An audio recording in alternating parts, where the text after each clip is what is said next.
All right, let's bring in criminal trial attorney and NewsNation legal analyst and podcast host of The Presumption, Sara Azari. Sara, great to speak with you as always. This is obviously a case that we have followed from the very beginning. We know that she could face up to a year in jail for each of these, as well as, I believe, $6,000 fine on each count. Do you think we will see the maximum punishments and fines when it comes to these charges if she's convicted? I don't think so, Nichole. I mean, I think that she's most definitely going to plead. I mean, she's already sort of admitted to this through her attorney. The charges are absolutely appropriate. She should be held accountable. I think what she meant was to get intimate attention, but instead she got national attention. And the fact that her lawyer is saying this was a mistake, well, sometimes mistakes are crimes.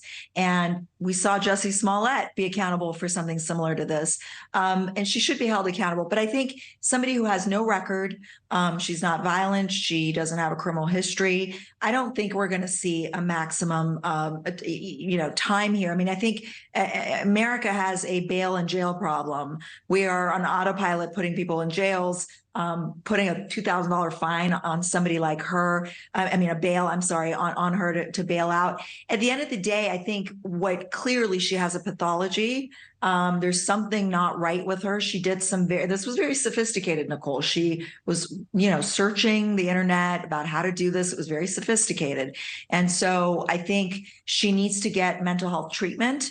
And I personally, if this was Honorable Azari presiding over the case, I would order her to do 100 hours of trash pickup on that same road that she claimed she was kidnapped from. I mean, she needs some accountability, but jail is not the answer. And so, I want to zero in on something you said there, Sara.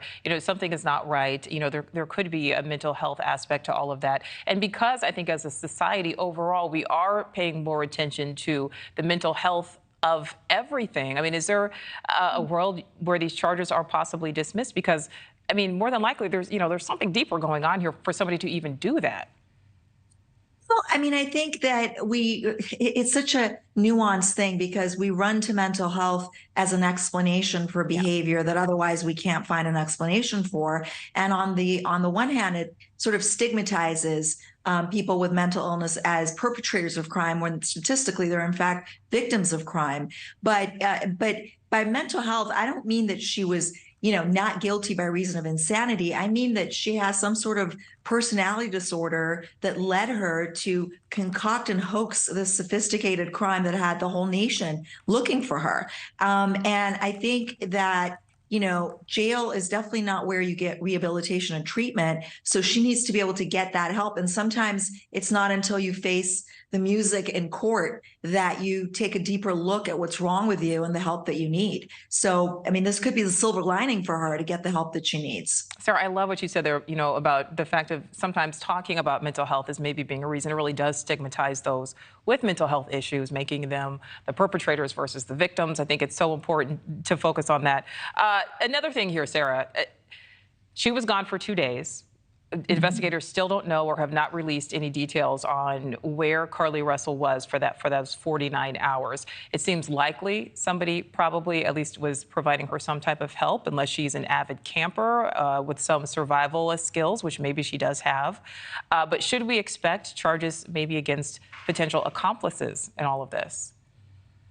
Sure. If somebody, look, everybody knew that people were looking for Carlee, and so it's not a matter of lack of knowledge, but if they harbored a fugitive, they could be potentially liable as an aider and abettor and an accomplice, or, just harboring a fugitive is an offense. But she wasn't really technically a fugitive. She had hoaxed a crime in which she was a victim. So it wasn't like she was a perpetrator of crime and then we're looking for someone who's harboring them. I think that's more of a stretch. But I believe more shall be revealed. I think she was probably with somebody that she knows, and maybe even the person that she was trying to gain sympathy from. Do you think she'll have to pay restitution for all of those man hours, all of those first responders on the job looking for her? 100%. I think, look, but you can't get blood out of a turnip, right? Yeah. Restitution gets ordered. Restitution cannot be written off in bankruptcy. It dies with you. It's a debt that follows you to your last breath. But if you don't have money, she just lost her job. She got fired from her job. I mean, I don't know if she can ever pay or how much she can pay eventually. And that's why I'm saying there has to be some accountability. And I wasn't being,